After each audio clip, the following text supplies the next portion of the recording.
দর্শক, আসছে ভোট, ভোটের সাথে গণভোটও, দুই ভোট একসাথে। ভোটের ব্যাপারটা সাধারণ মানুষ বুঝলেও গণভোটটা সাধারণ মানুষ বোঝে কিনা সেই প্রশ্ন উঠেছে। একটি গণমাধ্যমে সেই ব্যাপারটা নিয়ে একটা রিপোর্টও হয়েছে, যেখানে আলোচনা হয়েছে। সাধারণ মানুষ বলছে ভোট তো বুঝি ব্যালটে সিল মারা, গণভোট আবার কি? তার মানে গণভোটটা বোঝাতে সরকারকে হিমশিম খেতে হবে এই এক মাসের মধ্যে। সেই ক্ষেত্রে আলোচনাটা সামনে এসেছে যে গণভোটের ব্যাপারে রাজনৈতিক দলগুলোর অবস্থান কি। বাংলাদেশের এই মুহূর্তে আওয়ামী লীগকে বাদ দিয়ে লিডিং রাজনৈতিক দলগুলোর গণভোটের ব্যাপারে ভূমিকা কি হবে? কে হাঁ ভোটের পক্ষে থাকবে কিংবা হাঁ ভোট দেওয়াবে, কে না ভোট দেওয়াবে? হাঁ এবং না এই ভোটের ওপরে অনেকের অনেক কিছু নির্ভর করছে। যদি গণভোটে ভুলক্রমে না ভোট জিতে যায়, তাহলে জুলাই বিপ্লবের অনেক অর্জন ভুলণ্ঠিত হয়ে যাবে, মাটির সঙ্গে মিশে যাবে। অনেক কিছুই যে স্বপ্নগুলো দেখা হয়েছিল সেই স্বপ্নগুলো পূরণ হবে না, অনেকেই হয়তো বিপদে পড়ে যাবেন। সেই কারণেই হাঁ ভোটটা বিজয়ী হওয়ার জন্য উঠে পড়ে লাগবেন অনেক পক্ষই। কিন্তু সেখানে কি সব পক্ষই হাঁ ভোটের জন্য ক্যাম্পেইন করবেন, নাকি না ভোটের ক্যাম্পেইনও কেউ করবেন? আর না ভোটের ক্যাম্পেইন যদি কেউ করতে চান, তাহলে কি সরকারের রোষানলে পড়বেন তিনি? মানে ফ্রিলি কি এই ক্যাম্পেইন কেউ করতে পারবেন যে আমি না ভোটের ক্যাম্পেইন করছি? আমার মনে হয় যে ফ্রিলি কেউ এই ক্যাম্পেইনটা করতে পারবেন না। যদি এই ধরনের ক্যাম্পেইন করেন, না ভোটের ক্যাম্পেইন করেন, তাহলে সেটা সরকারের রোষানলে পড়তে হবে, আইনশৃঙ্খলা বাহিনীর রোষানলে পড়তে হওয়ার সম্ভাবনা রয়েছে। হবেই যে সেটা বলছি না, হতে পারে। সেরকম একটা মুহূর্তে তাহলে খেলাটা হবে কৌশলের খেলা, গেমটা হবে কৌশলের গেম। যদি কৌশলের গেম হয়, তাহলে এখন পর্যন্ত প্রকাশিত সত্য কি? প্রকাশিত সত্য হচ্ছে এখন পর্যন্ত হাঁ ভোটের পক্ষেই এক্সিস্টিং যে দলগুলো ভোটে অংশগ্রহণ করছে, সেই দলগুলো হাঁ ভোটের পক্ষেই থাকবে। আমার মনে হয় যে মানে মতামত না দেয়া দু একটা দল, যেমন জাতীয় পার্টি কিংবা জাতীয় পার্টির থেকে বেরিয়ে যাওয়া আনিসুল ইসলাম মাহমুদের নেতৃত্বে 20 দলীয় জোট, এরকম কিছু দল কিংবা বাম ঘরানার কিছু দল, তারা ক্যাম্পেইন না করলেও তারা হয়তো না ভোটের দিকে যাবে, তাদের ভোটগুলো না ভোটে যাবে। কিন্তু জামাত জোট যারা হ্যাঁ ভোটের ক্যাম্পেইন করছে, এটা প্রকাশ্য। বিএনপি জোট, তাদের অবস্থান কি? হ্যাঁ এবং না এই গণভোটে কে বিজয়ী হবে? গণমাধ্যম কি বলছে? গণমাধ্যম যেটা বলছে সেটা কতটুকু সত্য, আর সত্যের আড়ালে আরও অনেক বড় সত্য কি লুকিয়ে আছে? চলুন একটু জেনে দেখি এই ভিডিওতে। থাকবেন পলিটিক্স টিভির নিয়মিত আয়োজনে।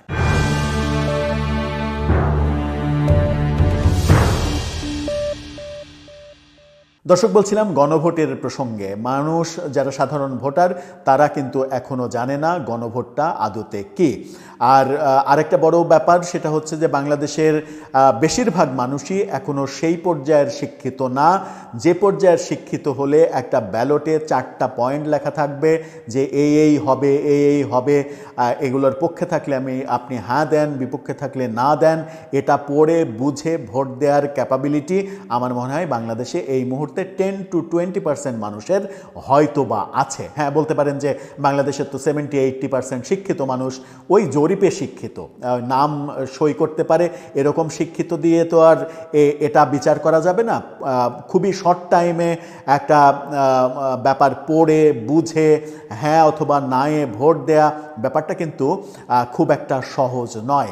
আবার গণভোটের যে ব্যাপার, সেই ব্যাপারে হ্যাঁ ভোট দেওয়া, টিক চিহ্ন দেওয়া নাকি ক্রস চিহ্ন দিবে, টিক চিহ্ন দিলে ওটা গ্রহণযোগ্য হবে নাকি ক্রস চিহ্ন দিলে ওটা গ্রহণযোগ্যের বদলে বাতিল হয়ে যাবে, এই কনফিউশনগুলোও কিন্তু রয়েছে। ঠিক সেই মুহূর্তে দলগুলোর অবস্থান কি সেটা নিয়ে ইন্ডিপেন্ডেন্ট টেলিভিশন একটা রিপোর্ট করেছে। সেই রিপোর্টের শিরোনামে তারা চলুন তারা কি বলছে একটু জেনে দেখি, তারপরে আমরা টেকনিক্যাল দু একটা আলাপ করব যে গণভোটে কার কতটুকু লাভ, কার কতটুকু ক্ষতি। সেখানে বলছে যে 12 ফেব্রুয়ারি নির্বাচন, এরই মধ্যে জামাত, এনসিপি সহ বেশ কয়েকটি রাজনৈতিক দল হ্যাঁ ভোটের পক্ষে আনুষ্ঠানিক প্রচারণার ঘোষণা দিয়েছে। নির্বাচনী প্রচারণার পাশাপাশি সংস্কারের পক্ষে জনমত গড়ে তোলার কৌশল নিয়েছে দলগুলো। গণভোটের প্রশ্ন নিয়ে কিছু আপত্তি থাকলেও দেশের স্থায়ী সংস্কারে হ্যাঁ ভোটের বিকল্প নেই বলে মনে করছে রাজপথের প্রধান শক্তিগুলো। রক্তরাঙা রাজপথে যে গণ অভ্যুত্থান হয়েছিল তার মূল আকাঙ্ক্ষা ছিল নতুন একটি বাংলাদেশ নির্মাণ।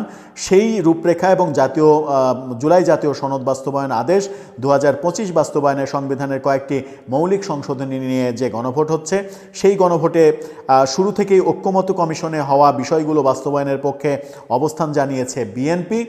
সেটা বলছে ইন্ডিপেন্ডেন্ট টেলিভিশন, তারা বলছে যে পক্ষে অবস্থান নিয়েছে বিএনপি। দলটি মনে করে সংস্কার প্রশ্নে হ্যাঁ ভোটের কোনো বিকল্প নেই। দলটি মনে করে, কিন্তু দলটি কি ক্যাম্পেইন করবে হ্যাঁ ভোটের পক্ষে, নাকি ধানের শীষের পক্ষে ক্যাম্পেইনটাই তাদের প্রধান ক্যাম্পেইন হবে, সেটা একটা গুরুত্বপূর্ণ বিষয়। বিএনপি মহাসচিব মির্জা ফখরুল ইসলাম আলমগীর বলেছেন, সংসদের যে বিষয়গুলো নিয়ে গণভোট হচ্ছে সেগুলো তো আমরাই বহু আগে 2016 ও 2023 সালে 31 দফার মাধ্যমে জাতির সামনে প্রস্তাব আকারে তুলে ধরেছিলাম। সুতরাং সংস্কার আমাদের রাজনৈতিক দর্শনেরই অংশ। সংস্কার একটা চলমান প্রক্রিয়া, এখানে না বলার কোনো সুযোগ আছে বলে মনে হয় না। জুলাই অভ্যুত্থানের মধ্য দিয়ে গড়ে ওঠা দল এনসিপি এবং জামাত, তারা এই গণভোটের ব্যাপারে মাঠে নেমে পড়েছে, হ্যাঁ ভোটের ক্যাম্পেইন করছে। এটা প্রকাশ্য, এটা অপ্রকাশ্য না। নিরাপদ ও মর্যাদাপূর্ণ বাংলাদেশ গড়তে দলমত নির্বিশেষে গণভোটে হ্যাঁ ভোট দেওয়ার আহ্বান জানিয়েছেন এদিকে বিপ্লবী ওয়ার্কার্স পার্টির নেতা সাধারণ সম্পাদক সাইফুল হক। তাদের ভোট আর কয়টা, তার আহ্বানে কি আর হবে, খুব একটা যায় আসবে না। মূল ব্যাপারটা যেটা হবে সেটা হচ্ছে যে খেলাটা হবে বিএনপি এবং জামাতের খেলা, সাথে জাতীয় পার্টির খেলা। এখন গণভোটের প্রসঙ্গ আসা যাক। গণভোটের প্রসঙ্গে বিএনপি মহাসচিব বলছেন, না ভোট দেওয়ার কোনো অপশন নেই। কিন্তু বিএনপির পক্ষ থেকে এখন পর্যন্ত স্পষ্ট বলা হয়নি যে যেভাবে এনসিপি কিংবা জামাত বলছে সেভাবে স্পষ্ট করে ক্যাম্পেইন শুরু করা হয়নি যে হ্যাঁ ভোটের পক্ষে আমরা ক্যাম্পেইন শুরু করব, এবং সেটা হবে বলেও মনে হয় না। কারণ বিএনপির সমস্ত কনসেন্ট্রেশন জাতীয় ভোটের দিকে। তারা ধানের শীষের ভোট নিয়ে ব্যস্ত থাকবে, তারা মূলত ধানের শীষের ভোটই করবে। গণভোট প্রসঙ্গে তারা ভোটের দিনে গিয়ে ভোটাররা যে সিদ্ধান্ত নেবে সেই দিকেই তাদেরকে যেতে দেবে, অথবা শেষ পর্যন্ত গণভোটের ব্যাপারে ভোটের দিন কান কথার ভোট হবে। ভোটারদের কানে কানে বলে দেয়া যে হাঁ দাও অথবা না দাও। বিএনপি না দেবে না, এটা তো মির্জা ফখরুল ইসলাম বলেছেন। কিন্তু প্রসঙ্গ হচ্ছে যে জুলাই সনদ যেটা মানে চূড়ান্ত হয়েছে, সেই সনদ চূড়ান্ত হওয়ার পরে বিএনপির অবস্থান কী ছিল? বিএনপি স্পষ্ট বলেছিল যে তাদের কাগজ পরিবর্তন করে ফেলা হয়েছে। তারা যে কাগজে সই করেছে সেই সই করা ব্যাপারগুলো জাতীয় সনদ যেটা ফাইনাল সুপারিশ করা হয়েছে সেখানে নেই। নতুন নতুন ব্যাপার সেখানে যুক্ত করা হয়েছে, পাল্টে ফেলা হয়েছে। এবং পাল্টে ফেলার পাশাপাশি আরও অনেক ব্যাপার রয়েছে, যেমন একটা নির্দিষ্ট দিনের মধ্যে সংসদ বাধ্য থাকবে জুলাই সনদ বাস্তবায়ন করতে। এছাড়া উচ্চকক্ষ পিআরএ হবে, যেটা বিএনপি মানছে না যে উচ্চকক্ষ পিআরএ হবে। সংসদের দুই কক্ষ বিশিষ্ট সংসদ, সেখানেও বিএনপি হ্যাঁ বললেও বিএনপির অবস্থান কিন্তু একেবারে শতভাগ যে তারা চায় দুই কক্ষ বিশিষ্ট সংসদ হোক, এটা খুব একটা ভাবা যায় না। উচ্চকক্ষ যদি নিম্নকক্ষের ওপরে মানে এক ধরনের অভিভাবকগিরি করে, তাহলে নিম্নকক্ষের ক্ষমতা কমে যাবে। সেটা বিএনপি চাইবে কিনা একটা বড় বিষয়। বিএনপি জুলাই সনদ বাস্তবায়নের যে কমিটি নির্বাচনের পরে হবে বলে জুলাই সনদে ফাইনাল যে বাস্তবায়নের যে ফাইনাল ডকুমেন্ট দেওয়া হয়েছে সেখানে বলা হয়েছে, সেই ব্যাপারেও বিএনপির আপত্তি রয়েছে। অর্থাৎ ফাইনালাইজেশন যেটা হয়েছে সেটার অনেক পয়েন্টে বিএনপির কিন্তু আপত্তি রয়েছে। এবং বিএনপির যেটা রয়েছে সেটা হচ্ছে যে নোট অফ ডিসেন্ট দেওয়া রয়েছে। নোট অফ ডিসেন্টের ব্যাপারে গণভোটে কিন্তু কোনো অপশন থাকছে না, সেটা একটা বড় ব্যাপার। নোট অফ ডিসেন্ট যেগুলোতে আপত্তি দিয়েছে বিএনপি, সেগুলো আপত্তির ব্যাপার গণভোটে থাকছে না। এবং ফাইনালি যেটা ফাইনাল রিপোর্ট যেটা দেওয়া হয়েছে, আলী রিয়াজের কমিটি যে ফাইনাল রিপোর্ট দিয়েছেন, জুলাই বাস্তবায়ন যে সনদ তৈরি করা হয়েছে জুলাই সনদ, সেখানেও কিন্তু নোট অফ ডিসেন্টগুলো রাখা হয়নি, যেখানে বিএনপির একটা বড় আপত্তি। কারণ বিএনপি যে ব্যাপারগুলোতে দ্বিমত পোষণ করে করেছে সেই ব্যাপারগুলো যদি গণভোটের মাধ্যমে পাশ হয়ে যায়, গণভোট যদি হ্যাঁ হয়ে যায়, তাহলে নোট অফ ডিসেন্ট বাদ দিয়ে তাদের আলী রিয়াজের কমিটি যে পুরো জুলাই সনদ বাস্তবায়ন যে রিপোর্ট তৈরি করেছে সেই রিপোর্টই বাস্তবায়ন করতে হবে এবং সংসদে পাশ করতে হবে, যেটা বিএনপির জন্য খুব কঠিন ব্যাপার হয়ে যাবে। বিএনপির রাজনীতি চ্যালেঞ্জের মুখে পড়বে। আবার আরেকটা ব্যাপার, বিএনপির মহাসচিব যেটা বলেছেন মির্জা ফখরুল ইসলাম আলমগীর, যে তাদের যে 31 দফা, সেই 31 দফাতেই তো সব কিছু রয়েছে। সুতরাং তারা যদি জুলাই সনদের চাইতে 31 দফাকে বেশি গুরুত্বপূর্ণ মনে করে, তাহলে তারা হ্যাঁ ভোট কিংবা না ভোটের ক্যাম্পেইনে যাবে কেন? তাদের মূল দৃষ্টি থাকবে হচ্ছে নির্বাচনে জেতা।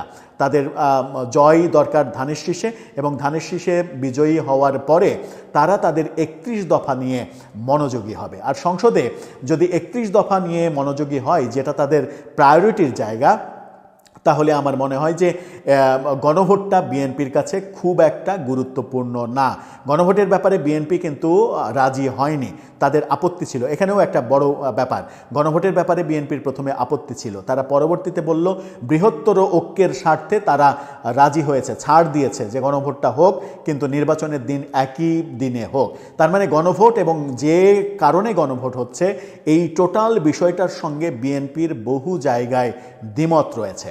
বিএনপির যেহেতু বহু জায়গায় দ্বিমত রয়েছে, সেহেতু বিএনপি দলীয়ভাবে একটা মানে কি বলবো যে এফোর্ট দিয়ে এই গণভোটে হ্যাঁ জয়যুক্ত করার দিকে যাবে বলে আপাত অর্থে কি মনে হয়? আমার মনে হয় যে এই জায়গায় বিএনপি কিছুটা কৌশলী হবে, এবং সেই কৌশলটা এরকম হবে যে তাদের প্রধান লক্ষ্য জাতীয় ভোটে ইলেক্টেড হওয়া, জাতীয় ভোটে নির্বাচিত হওয়া। গণভোটে কি হলো না হলো সেটাতে তারা কনসেন্ট্রেশন দিবে না। আর কনসেন্ট্রেশন যদি বিএনপি গণভোটে না দেয়, বিএনপি যদি একেবারে ঢালাওভাবে হ্যাঁ ভোটের ক্যাম্পেইন না করে, না ভোটের ক্যাম্পেইন তো করবে না, যদি মানে একেবারে এফোর্ট দিয়ে হ্যাঁ ভোটের ক্যাম্পেইন না করে, যেভাবে এফোর্ট দিয়ে এনসিপি এবং জামাত ক্যাম্পেইন করা শুরু করেছে, সেই ক্ষেত্রে বিএনপির ভোটারদের কাছে একটা মেসেজ চলে যাবে যে বিএনপি কি মেসেজ দিচ্ছে, বোঝাই যাচ্ছে যে কি মেসেজ দিতে চাইছে তারা। এটা একটা দিক। আরেকটা দিক হচ্ছে যে আওয়ামী লীগের ভোটাররা ভোটে যাবে কি যাবে না, দুইটা হতে পারে। আওয়ামী লীগের ভোটাররা ভোটে গিয়ে জাতীয় ভোটে ভোট না দিয়ে শুধুমাত্র গণভোটে ভোট দিতে পারে, এটা একটা ব্যাপার হতে পারে। কারণ তারা চাইতেই পারে যে গণভোটে না ভোট জয়যুক্ত হোক, সেই কারণে আওয়ামী লীগ ভোটে অংশগ্রহণ করে আওয়ামী লীগের নেতাকর্মীদের বলবে যে তোমরা ভোট কেন্দ্রে যাও, জাতীয় ভোটে তোমরা ভোট দিও না, কিন্তু গণভোটে না ভোট দাও। জাতীয় পার্টি যদি টেকনিক্যালি না ভোটে যায়, আরও কয়েকটা দল যদি টেকনিক্যালি না ভোটে যায়, বিএনপি যদি মোটা দাগে নিশ্চুপ থাকে, ক্যাম্পেইন যদি না করে হ্যাঁ ভোটের পক্ষে, তাহলে গণভোটে হ্যাঁ জয়যুক্ত করানোটা অনেক বেশি কঠিন কাজ হবে। সেই কারণেই আমরা দেখছি যে এনসিপি এবং জামাত এক ধরনের মরিয়া হয়ে উঠেছে, এবং তাদের যে 11 দলীয় জোট, সেই 11 দলীয় জোট আদা জল খেয়ে তাদের নির্বাচনে জেতার চাইতেও তারা বেশি গুরুত্বপূর্ণ মনে করছে জুলাই সনদ বাস্তবায়ন। সেই কারণে এনসিপিকে গতকালকেই দেখলাম যে তারা আলাদা একটা বাহিনী তৈরি করছে, আলাদা একটা টিম তৈরি করছে গণভোটে হ্যাঁ ক্যাম্পেইন করার জন্য। তারা যতটা এফোর্ট দিচ্ছে, জামাত যতটা এফোর্ট দিচ্ছে, বিএনপি যদি ততটা এফোর্ট না দেয়, তাহলে ভোটারদের কাছে যে মেসেজ চলে যাবে, সেই মেসেজে জুলাই সনদ বাস্তবায়ন করাটা অনেক বেশি কঠিন হয়ে পড়তে পারে। তার মানে আমি বলছি না যে বিএনপি না ভোটের ক্যাম্পেইন করবে কিংবা বিএনপি না ভোট পড়ুক এটা চাইবে। বিএনপি যদি শুধুমাত্র চুপ থাকে, তাহলেই ভোটের সিনারিওটা চেঞ্জ হয়ে যেতে পারে। সেই ক্ষেত্রে সবথেকে বড় এক্স ফ্যাক্টর হয়ে দাঁড়াবে বিএনপি গণভোটে হ্যাঁয়ের ক্যাম্পেইন তাদের ধানের শীষের ক্যাম্পেইনের মতোই জোরালোভাবে করবে, নাকি সেটাকে ম্যান্ডেটরি ভাববে না, সেটাকে ফোর্স সাবজেক্ট ভাববে।